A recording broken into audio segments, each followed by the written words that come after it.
నమస్తే YouTube viewers అందరికీ చాలా నమస్తే. యూట్యూబ్ అందరు చూస్తున్నారు. మార్నింగ్ టు నైట్ వరకు ఫుల్గానే టైం స్పెండ్ చేస్తున్నారు యూట్యూబ్లోన. అండ్ యూట్యూబ్లోన చూడాల్సిన చాలా విషయమ్స్ ఉన్నాయి. గుడ్ న్యూస్ ఉన్నాయి. గుడ్ విషయం అంటే కొన్ని నేర్చుకోవాల్సినవి ఉన్నాయి, కొన్ని వేస్ట్ ఉన్నాయి. సో అందరు వీడియో చేస్తున్నారు కాబట్టి నేను కూడా ట్రై చేస్తున్నాను. Simple video. So actually related to spiritual కావచ్చు, దేవుడు సంబంధించింది కావచ్చు, మన కోసమే కావచ్చు. లైక్ రిలేటెడ్ టు హ్యూమానిటీ పరంగా ధర్మం అధర్మం గురించి చెప్పాలనుకుంటున్నాను.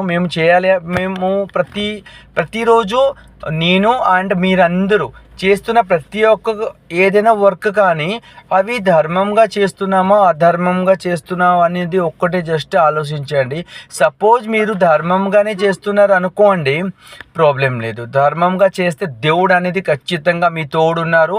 మీరు పూజ పోయినా కూడా ఏం పూజ మంత్రము శ్లోకం చెప్పకపోతే కూడా దేవుడు మీతోటే ఉన్నారు. అండ్ దేవుడు కంపల్సరీ మీకు కాపాడతారు. అండ్ మనీ పరంగా కానీ జాబ్ పరంగా కానీ మీరు ఆరోగ్యంగా కానీ 100% కరెక్ట్ మంచిగానే ఉంటారు. కానీ అధర్మం చేస్తున్నారు అనుకోండి, గుర్తుపెట్టుకోండి, అధర్మం అనేది ఒకటి క్రిమినల్ మైండ్ సెట్. క్రిమినల్ అంటేనే క్రైమ్ అనేది ఆల్ టైప్ ఆఫ్ క్రిమినల్. మీరు క్రైమ్ గురించి నేను చెప్పడం అవసరం లేదు. మీరు అధర్మం చేస్తున్నారంటే ఆగిపోండి, అక్కడ చేయొద్దు. ఎందుకు చేస్తున్నారు అధర్మం? దానివల్ల మీకు ఏమొస్తుంది? అధర్మం అనేది ఏదైనా జరుగుతుంది అనుకోండి, మీతో ఏదైనా చెడు జరిగింది, మీకు చాలా కోపం వచ్చింది, ఒక్క సెకండ్ ఆగిపోండి. ఒక్క సెకండ్ జస్ట్ అంటే వెంటనే రియాక్ట్ కావద్దు. వెంటనే రియాక్ట్ అయిపోయి మీరు ఎలాంటిది అధర్మమో క్రిమినలో క్రైమ్ ఏం చేయొద్దు. ఒక్క సెకండ్ ఆగండి, వెయిట్ చేయండి. అధర్మం చెయ్యొద్దు. నేను నా మరీ రిక్వెస్ట్, ప్లీజ్ అధర్మం చెయ్యొద్దు. అధర్మం చేస్తుంటే అది దేవుడు నిజంగా మనల్ని కాపాడరు. మేము ఎప్పటికీ రియల్లీ మంచి లైఫ్ అనేది మాకు ఉండదు.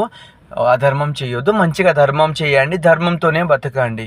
100%. సారీ, గ్లాసెస్ ఎందుకు వేసుకున్నానంటే ఐ టు ఐ కాంటాక్ట్ చేసి మాట్లాడడానికి ఇది కావట్లేదు నాకు. యూట్యూబ్ నేను నార్మల్గానే అవి దేవుడి వీడియోస్ పెడుతుంటాను. ఇలాగ మాట్లాడాలంటే నాకు అంత కాన్ఫిడెన్స్ రావట్లేదు. గ్లాస్ వేసుకుంటే ఇంకా మంచిగానే మాట్లాడుతున్నాను. అదే టాపిక్. మీకు మోరల్ ఆఫ్ ద స్టోరీ ఏంటంటే అధర్మం చేయొద్దు, ధర్మం చేయండి.